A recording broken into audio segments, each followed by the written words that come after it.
Gopala Govinda Rama.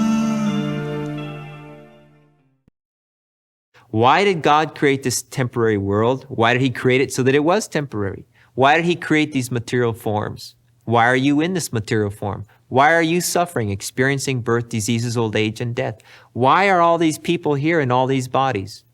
What is the real purpose for the existence of this material dimension? And why is it a place of suffering? And what do you do about it?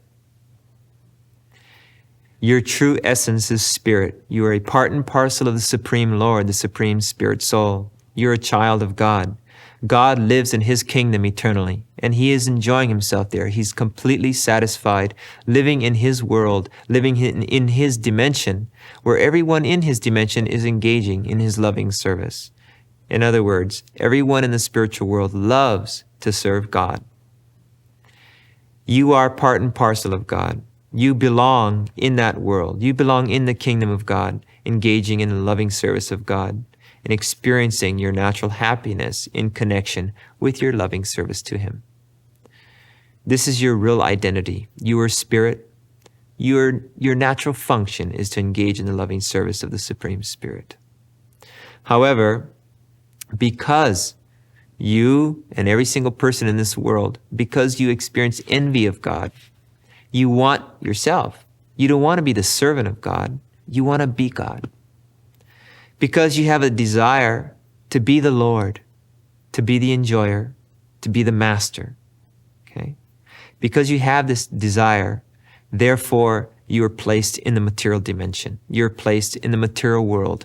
You enter the world of material nature. You come under the laws of material nature, sometimes called the laws of karma.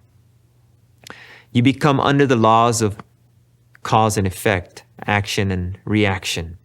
This is called being under the laws of material nature, being bound on the wheel of birth and death. In this condition, every person who comes in this world must suffer.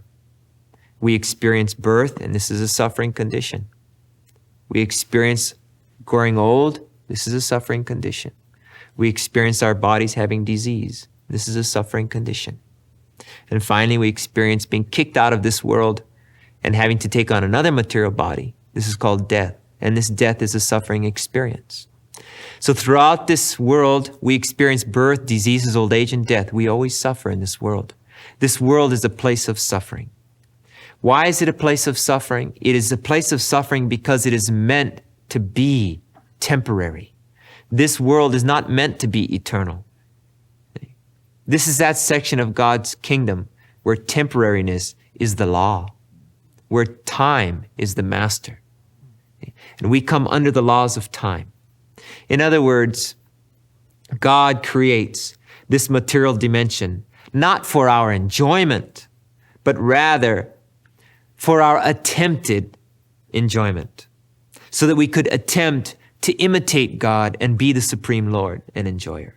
But in fact, because we're not God, and because we can't really be happy playing the role of the supreme enjoyer and master, built into this world, God has made it. God has created this world, so built in it is a certain amount of suffering. Built in it, it's temporary. So that we can gradually be educated, so that we wonder, why am I suffering? Why is this world temporary? Is this my real home? Is trying to be the Lord and enjoyer my real function?